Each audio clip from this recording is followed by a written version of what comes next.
Pemirsa kewentenan anggaran untuk nambakin pengelimbak COVID-19, sampun kaanggen untuk niaga yang beranti masker, hand sanitizer, miwah penyemprotan disinfektan. Nanging kerama kantun mewah untuk nagingin pembuat pokok serahinanipun. Sanes pisanan pinaka Ketua Komisi 4 DPRD Bali Gusti Putu Budiarto Mausang, sampun sayan ake krama sane mekang santukan enten sido makarya sangkaning kewentenan kewijakan indik sosial miwah physical distancing utamanya nih macam baga pariwisata. Rau mangkin para pamikarya pariwisata ring Bali sampun ngawit sani keni PHK punika taur macam keramat wara sane sayan mewah nagingin pabuat pokokipun.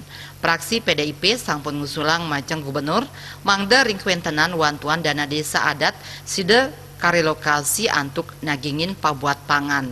Utamanya nih majang kerama desa adat sanekeni pausana COVID-19.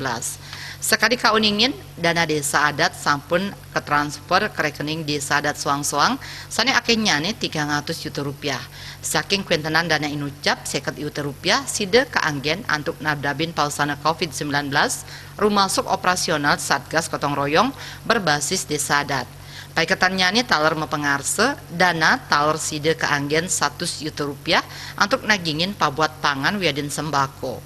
Ketua DPRD Bali Inyoman Adi Wiryatama taler masikian mangde 100 juta rupiah dana desa adat side keanggen untuk nagingin pabuat sembako majang kerama adat. Yening pungkuran kuentenan dana inucap kirang paiketannya ini sampun sayaga antuk maut sahe mangda anggaran kaicen malih majeng desa adat ring APBD perubahan war sekali-tali kali dase utawi APBD induk war sekali-tali selikur.